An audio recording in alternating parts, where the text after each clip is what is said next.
Bismillah ar-Rahman ar-Rahim, chères sœurs, chers frères, assalamu alaikum wa rahmatullahi wa barakatuh. Encore une autre vidéo sur les questions-réponses, les questions que vous m'envoyez dans les commentaires de mes vidéos sur les questions-réponses. Dans cette vidéo aussi, je vais répondre à plusieurs questions, Inch'Allah. Et certaines de vos questions avaient besoin de beaucoup d'explications. Donc, j'ai décidé de séparer la réponse de ces questions et de leur répondre dans des vidéos particulières en fait. Alors, dans cette vidéo, je lis d'abord la liste des questions dont je vais parler. Vous m'avez demandé sur la polygamie et l'autorisation de l'épouse. Vous m'avez demandé sur le fait que dans le mariage temporaire, est-ce qu'il est interdit lorsque la femme, lorsque son épouse est présente, est-ce qu'il est interdit de faire le mariage temporaire? Est-ce qu'il est obligatoire de le faire lorsque on est loin de notre épouse ou non? Vous m'avez demandé sur ce sujet. Sur la prière des femmes avec des pieds découverts, vous m'avez demandé sur ce sujet. Aussi sur le gouvernement islamique, en fait de différentes théories sur le gouvernement islamique. Encore, vous m'avez demandé sur la prosternation sur la torba, comment l'expliquer aux sunnites, à ceux qui ne sont pas chiites. Dans cette vidéo, je vais parler de ces 5 questions, Inch'Allah. Et le reste des questions, je vais en parler dans des vidéos que je vais publier, Inch'Allah, dans la semaine. Par exemple, vous m'avez demandé sur l'opinion des chiites sur Hafsa, l'épouse du prophète Mohammed sallallahu alayhi wa sallam, et voilà, la fille du deuxième calife, Omar ibn al-Khattab. Vous m'avez demandé sur le lieu de la Kaaba. D'après certains chercheurs, ils pensent que la Kaaba, son emplacement à l'époque du prophète était différent avec l'emplacement actuel. Inch'Allah, je vais faire une vidéo à ce sujet et je vais expliquer. Vous m'avez demandé sur les différentes lectures du Coran. Est-ce qu'il est considéré comme une falsification du Coran, une altération ou non? Vous m'avez demandé sur le Khoms, vous m'avez demandé sur les ablutions. Sur ces sujets, les ablutions, Khoms et différentes lectures sur le Coran, aussi l'emplacement de la Kaaba, je vais faire des vidéos à ce sujet, Inch'Allah. Alors, je fais la première question. Très bien. Alors, la première question. Un frère ou une sœur m'a envoyé, j'ai cru comprendre que pour pratiquer la polygamie ou le mariage temporaire pour un homme marié, il faut l'autorisation de l'épouse si l'épouse est musulmane. Pourquoi? La question c'est pourquoi il faut l'autorisation de l'épouse musulmane. Pourquoi les savants ont mis cette règle en place? Alors, je ne sais pas d'où vous avez entendu ce sujet, mais bon, je vous donne une explication. En fait, pour un homme marié, il est autorisé, le mariage temporaire est autorisé, soit avec l'autorisation de son épouse, soit sans autorisation. Maintenant, je parle du fait qu'il est autorisé ou interdit. Il est autorisé. Sauf lorsque le mari veut se marier avec la nièce de son épouse. Dans ce cas, il a besoin de l'autorisation de son épouse. Sinon, il n'y en a pas besoin. D'accord? Donc, je ne sais pas d'où vous avez entendu qu'il faut l'autorisation de l'épouse. Bien sûr, par exemple, dans la loi, par exemple même ici en Iran, dans la loi du gouvernement, ils ont mis cette loi que le mari n'a pas le droit de se marier avec quelqu'un d'autre sans l'autorisation de sa première épouse. D'accord? Mais islamiquement parlant, en se basant sur les sources, on ne trouve pas de preuve qui nous oblige une telle autorisation. D'accord? Ça, c'est en résumé. mais l'islam n'est pas seulement des obligations et des interdictions. Il y a l'éthique, il y a la bonne conduite, il y a le bon comportement, il y a les nobles caractères. Oui, l'homme peut toujours insister sur son droit et dire à son épouse, oui, j'ai le droit de prendre plusieurs épouses, de me marier avec quelqu'un d'autre, même sans ton autorisation, etc., etc. Mais comme ça, aucune famille ne restera plus, ne restera pas. En fait, la famille reste toujours avec l'amour, avec l'amitié, avec la clémence, avec la miséricorde entre le mari et son épouse. Ce genre de comportement, si on dit si tu es véridique, si tu dis la vérité, je m'adresse aux hommes, si tu dis la vérité, si tu es fort, d'accord, si tu as beaucoup de compétences, essaye de faire satisfaire ton épouse, ta première épouse.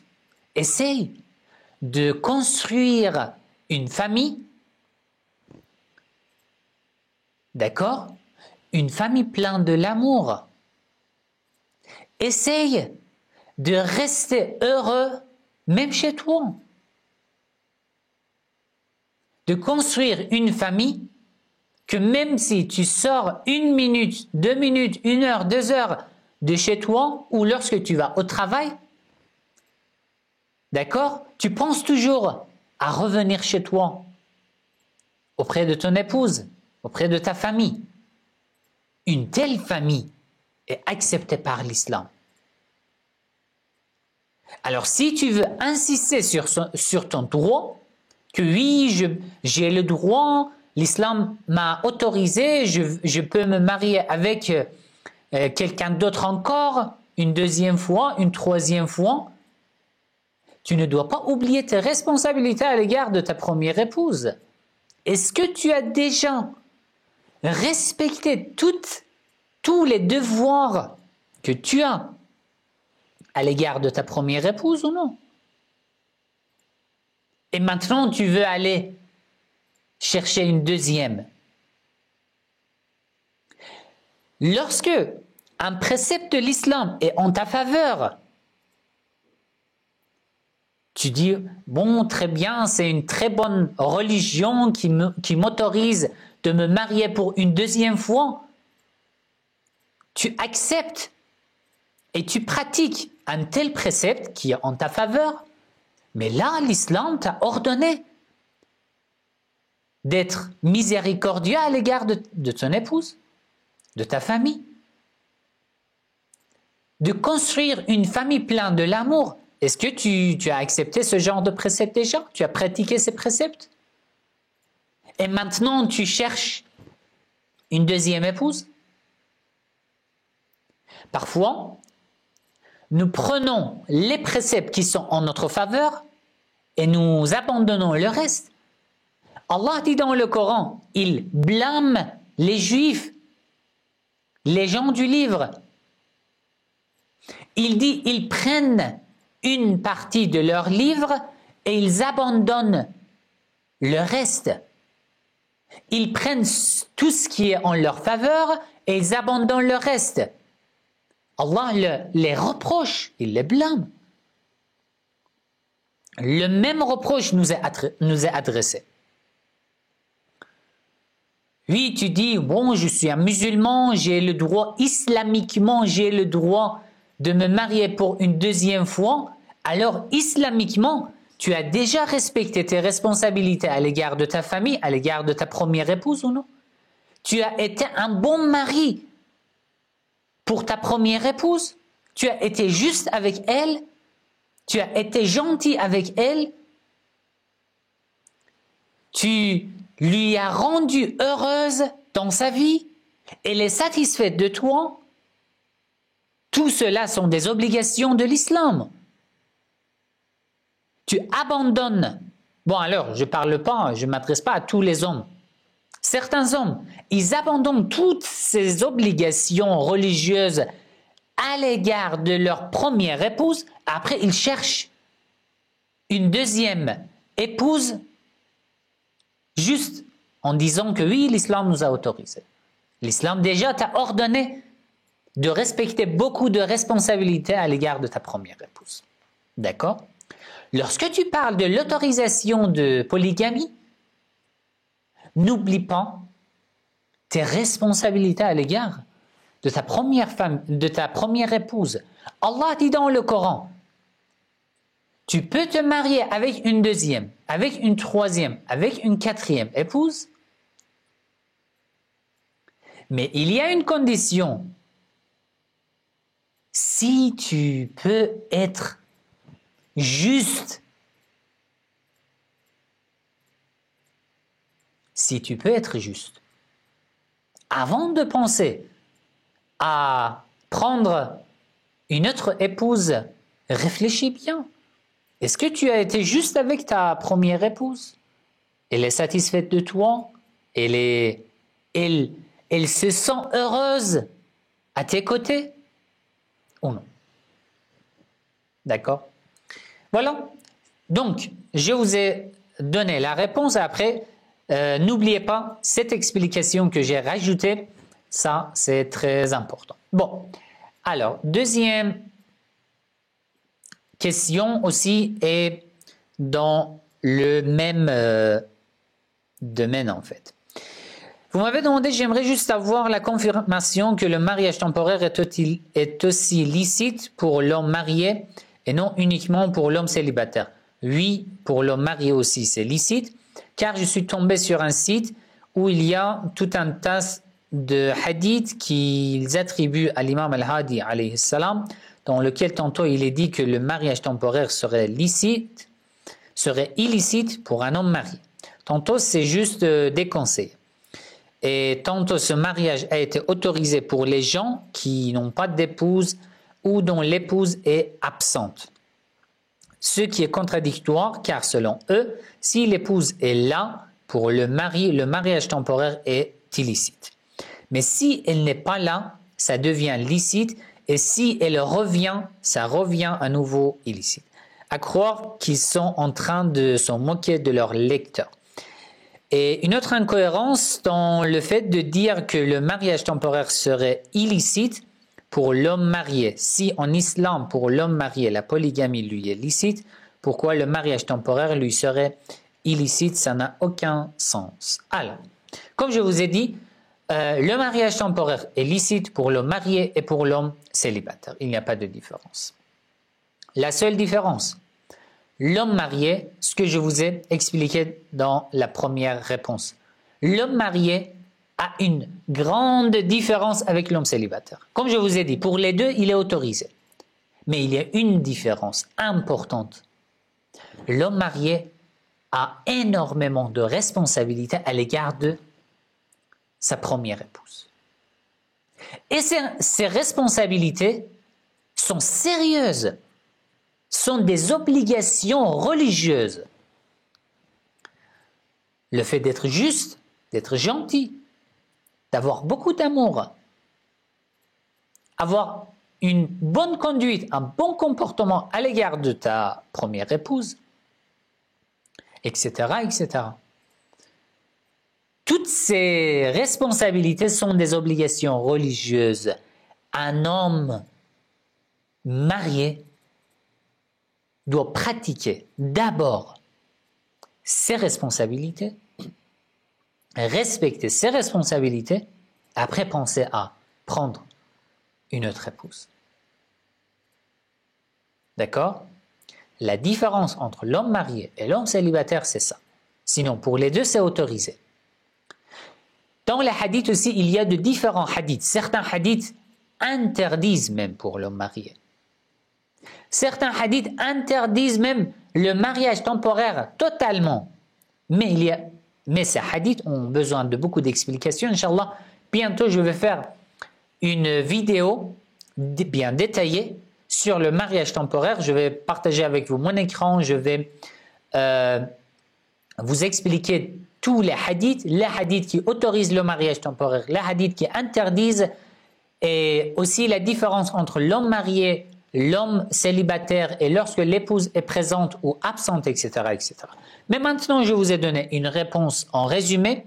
Après, Inch'Allah, dans la vidéo que je vais enregistrer, je vais publier, je vous expliquerai tous les détails, Inch'Allah. Alors, question numéro 3. Vous m'avez demandé, est-il possible à la femme d'être les pieds découverts et de prier ainsi? D'accord? Ce qui est obligatoire aux femmes dans la prière, c'est de couvrir tout leur corps, de la tête jusqu'aux pieds, à l'exception du visage, des deux mains, d'accord? En fait, à partir de poignets, et après, jusqu'aux pieds, jusqu'aux chevilles, d'accord? Donc, à partir des chevilles, il est autorisé de ne pas couvrir, d'accord? Donc, tout le corps, à l'exception de ces 3, il est autorisé, il n'y a pas de problème. Donc, la réponse de votre question est oui, il est autorisé, il n'y a pas de problème, mais d'après ce que je vous ai dit, à partir des chevilles. Bon, la réponse était très courte. Question numéro 4. Vous m'avez demandé quelle est la vision du chiisme duodécimain sur la forme de régime islamique. Étant donné que le concept de Wilayat al-Faqih théorisé par l'imam Khomeini est relativement récent, tout comme Shura al-Fuqaha, théorisé, me semble-t-il, par les Shirazi, comment les chiites duodécimains voyaient-ils la forme de gouvernance islamique avant l'apparition de ces deux formes de régime islamique? Et sur quelles preuves coraniques et religieuses sont fondées Wilayat al-Faqih et Shura al-Fuqaha? En dehors de ces deux formes de régime, en existe-t-il d'autres dans le schisme duodécimain ou non? Est-il vrai que certains marja y sont contre? Si c'est le cas, ils sont donc contre l'application de la charia. En fait, ce n'est pas une seule question, cette question est composée de plusieurs questions. Dans cette vidéo, je vous explique juste en résumé, d'accord, sur Wilayat al-Faqih, sur les différentes théories de gouvernement islamique d'après les sources et parmi les savants. Je dois faire une vidéo séparément, bien détaillée, mais maintenant je vous explique en résumé.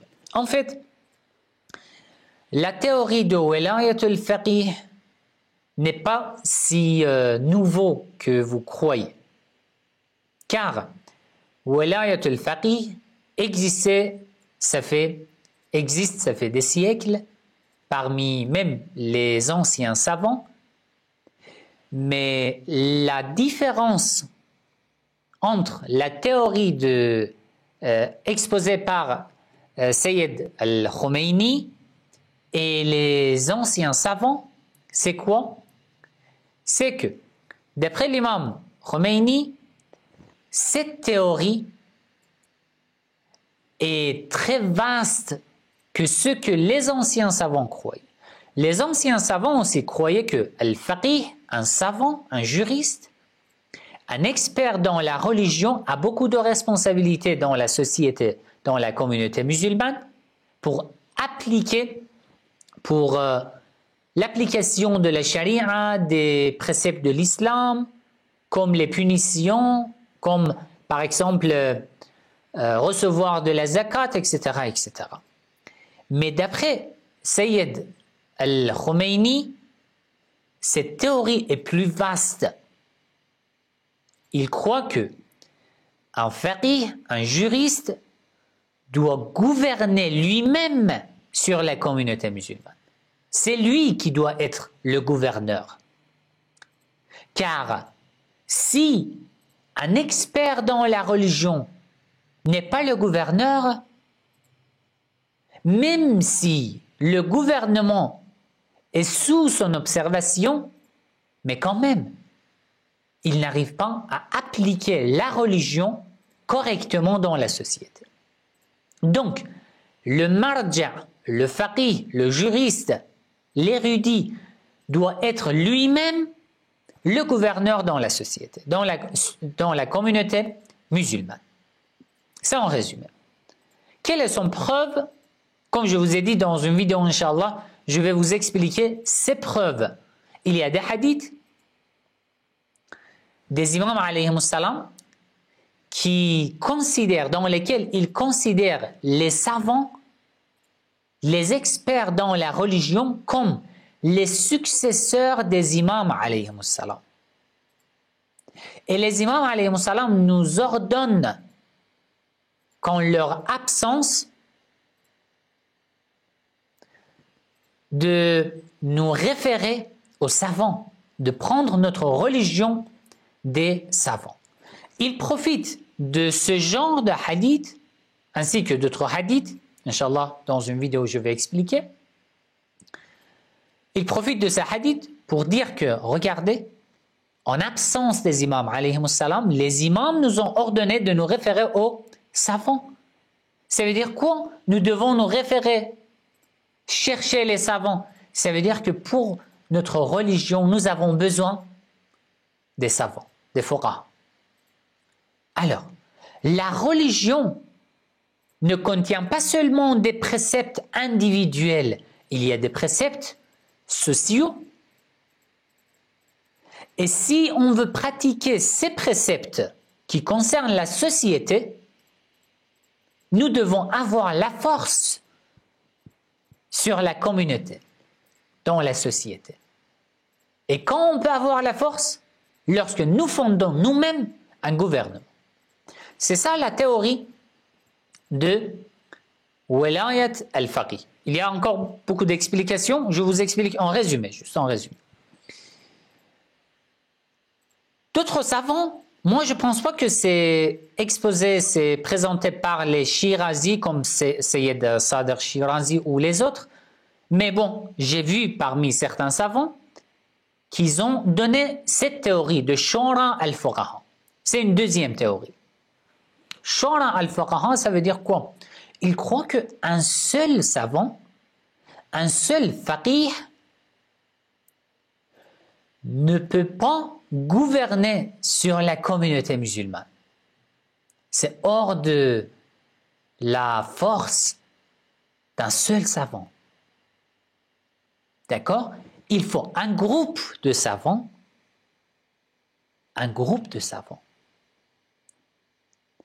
qui ont le gouvernement, qui détiennent le gouvernement, qui soient les gouverneurs dans la communauté musulmane. C'est ce deuxième groupe qui croit à Shura al-Fuqaha, l'assemblée des Fuqaha, des savants. En fait, ils sont dérivés du premier groupe qui croit à Walayat al-Faqih. Ça veut dire qu'ils acceptent déjà que les savants doivent avoir la force, le gouvernement, mais avec une différence. Le premier groupe dit qu'il faut un savant, un seul savant, mais le deuxième groupe dit qu'il faut un groupe de savants. D'accord? C'est deux théories. Troisième théorie. Certains savants croient que non. Un savant a des responsabilités, oui. Doit faire tout son possible pour l'application de la charia, de la religion, de l'islam dans la société. Oui. Mais il n'a pas le droit de fonder un gouvernement. Ce n'est pas une responsabilité des savants de fonder un gouvernement. Ce troisième groupe ne croit pas du tout à Walayat al-Faqih ni à Shura al-Fuqaha. Ils disent d'après certains hadiths, tout gouvernement fondé qui apparaît avant tout gouvernement islamique, qui apparaît avant celui de l'imam al-Mahdi ajjalallahu ta'ala farajahu sharif, serait injuste, ne serait pas dans le droit chemin. D'accord? Voilà, c'est leur preuve. Ils se basent sur ce genre de hadith. Alors que le premier et le deuxième groupe ne considèrent pas ces hadiths comme authentiques, car ils pensent que ces hadiths sont en contradiction avec les hadiths sur lesquels ils se basent pour fonder la théorie de Walayatul Faqih. Comme je vous ai dit, dans cette vidéo, je ne peux pas entrer dans les détails car il y a énormément de hadiths.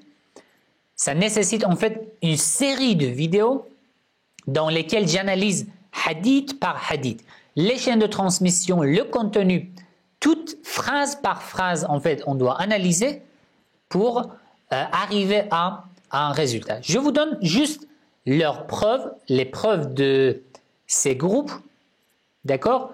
Et je vous explique leur argumentation, la façon qu'ils argumentent pour en fait démontrer leur théorie. Donc, il y a 3 théories. Il y a peut-être encore d'autres théories, mais ces 3 sont les plus courantes. D'accord? Certains savants aussi, par exemple, à l'époque des Séfévides, certains savants comme Al-Allama Al-Majlisi, comme Al-Sheikh Al-Baha'i et les autres savants, eux aussi, ils croyaient que oui, un savant doit avoir la force. Mais il ne doit pas lui-même être le gouverneur. Il faut un roi, par exemple, ou un président, ou un gouverneur, mais à ses côtés, il y a un savant qui analyse tout ce que ce gouverneur fait dans la société, dans le pays, dans la communauté musulmane. Ça veut dire que tout ce que le gouverneur fait serait sous l'observation d'un savant. Le gouverneur aurait besoin toujours de la confirmation de ce savant. Mais ce n'est pas le savant qui gouverne sur les gens. C'est une autre personne, mais sous l'observation d'un savant. On peut considérer cette théorie aussi comme une 4e théorie. D'accord? Quand même, chacun regarde les sources, le Coran, les hadiths, d'une manière différente. D'accord? Certains croient à un groupe de hadiths et ne croient pas à, par exemple, un autre groupe qui le contredit.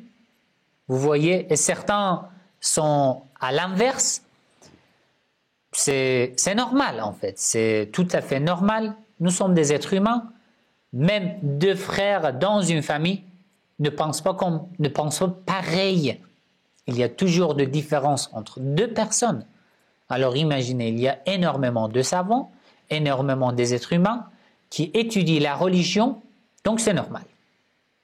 D'accord? Après, c'est à vous de faire des recherches, de lire leurs argumentations, de voir leurs preuves, de réfléchir et de choisir une théorie. Il n'y a pas de problème. Inch'Allah, si vous voulez avoir encore plus de détails, écrivez dans les commentaires. Je vais voir s'il y a beaucoup de spectateurs qui aiment un tel sujet.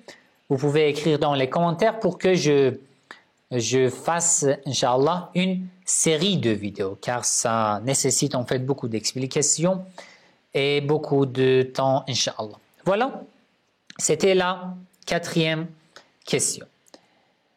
Très bien. 5e question. Vous m'avez demandé comment peut-on expliquer à un frère ou une sœur sunnite la prosternation sur la torba ou quelque chose d'autre que Allah subhanahu wa ta'ala a rendu pur. Comment peut-on argumenter de façon claire et logique cette pratique? Bien trop souvent, des sunnites me disent que le plus important est de se prosterner, mais ne comprennent pas qu'il faille se prosterner sur quelque chose de pur pour que notre prière soit valide et acceptée par Allah. En effet, ils répondent souvent que comme nous ne sommes plus au temps du prophète Muhammad sallallahu alayhi wa sallam, il est normal qu'on puisse se prosterner sur des tapis, etc., sur des choses qui n'existaient pas à l'époque de la révélation. Pouvez-vous nous éclaircir sur cette question? D'abord, à ce propos, J'ai déjà fait un live, une vidéo bien détaillée, pourquoi les chiites se prosternent sur la pierre ou sur la torba. Je vais mettre le lien ci-dessus. Regardez d'abord cette vidéo, car j'ai partagé mon écran avec vous. Je vous ai montré beaucoup de sources dans cette vidéo. Donc, cliquez sur ce lien et d'abord visionnez cette vidéo. Après, je rajoute maintenant une explication. Ils disent que à l'époque du prophète Mohammed sallallahu alayhi wa sallam, par exemple, ce genre de tapis n'existait pas. D'accord. Même si on accepte une telle prétention, nous, on ne dit pas que tout ce qui était, nous devons pratiquer tout à fait 100% conformément d'après les conditions de la société de l'époque du prophète Mohammed sallallahu alayhi wa sallam. C'est pas possible.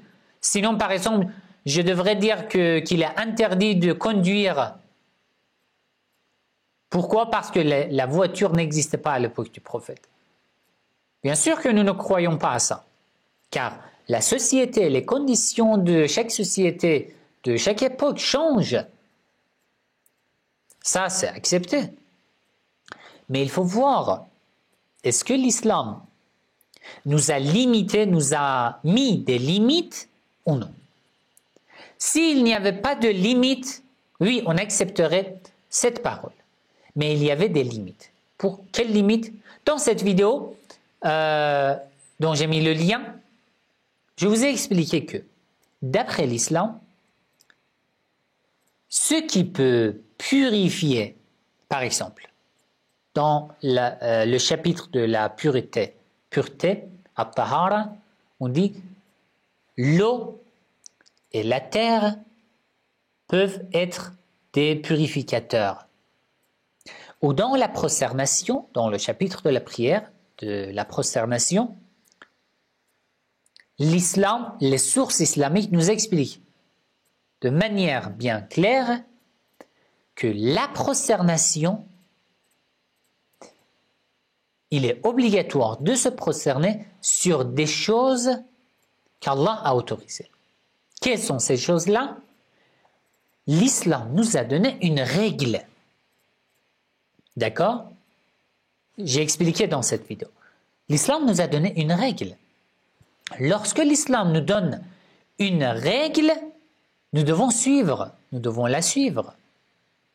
Lorsque l'islam nous a laissé libres de choisir, dans ce cas, oui, il n'y a pas de problème. Nous disons, oui, les conditions de la société changent, etc., etc. Mais lorsque l'islam nous a mis des limites et nous a donné une règle, là, c'est différent. Quelles sont les règles? Les règles sont bien expliquées dans les hadiths.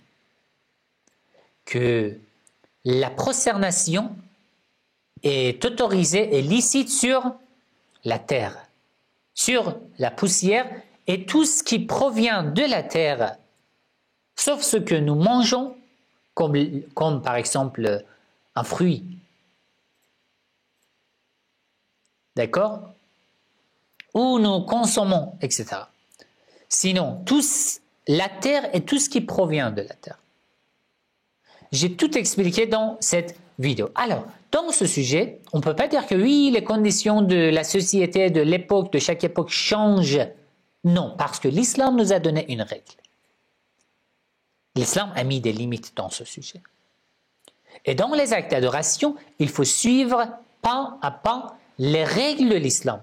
Oui, si dans un sujet, par exemple, l'islam nous a laissé libres, dans ce cas, il n'y a pas de problème. Mais dans ce genre de sujet, il y a des règles.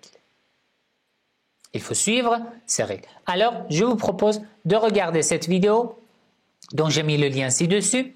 Ça pourrait vous donner encore beaucoup d'informations à ce sujet. Alors, dans cette vidéo, j'ai décidé de répondre à juste ces 5 questions. Le reste des questions étaient aussi très importantes. je vais faire des vidéos séparément en réponse à ces questions sur par exemple la supériorité de Karbala à la Kaaba, est-ce que c'est correct? Est-ce que les chiites croient à ça ou non? Et les autres sujets que je vais répondre, Inch'Allah, dans les vidéos que je publierai dans la semaine, Inch'Allah. Voilà, c'est fini. Si ce genre de contenu vous intéresse, s'il vous plaît, cliquez sur j'aime, partagez la vidéo avec votre entourage, écrivez votre avis dans les commentaires. Si vous aussi vous avez des questions, n'oubliez pas d'écrire votre question dans les commentaires ici sur YouTube, pas sur Facebook ni sur Telegram. Écrivez vos questions dans les commentaires sur YouTube, s'il vous plaît. Comme ça, j'aurai toutes les questions dans une page et après, ça me facilite en fait de noter toutes les questions et de ne pas rater, par exemple, une question que vous m'avez envoyée dans un autre réseau social. D'accord? Donc, n'oubliez pas d'écrire votre question dans les commentaires de cette vidéo sur YouTube. Je vais tout noter et je vais vous répondre, Inch'Allah. Et j'ai mis des liens dans les descriptions, les liens de mes groupes sur WhatsApp, mon groupe sur Facebook, sur Telegram, ma chaîne sur Telegram, et ma page sur Instagram. Et j'ai mis aussi un lien pour faire les dons pour ceux qui veulent participer financièrement à mes projets, les projets des vidéos, de la traduction des livres chiites, etc. Si vous voulez être au courant de mes projets, vous pouvez me contacter par mail. Sinon, le lien des dons se trouve dans les descriptions de cette vidéo. Wassalamu alaikum wa rahmatullahi wa barakatuh.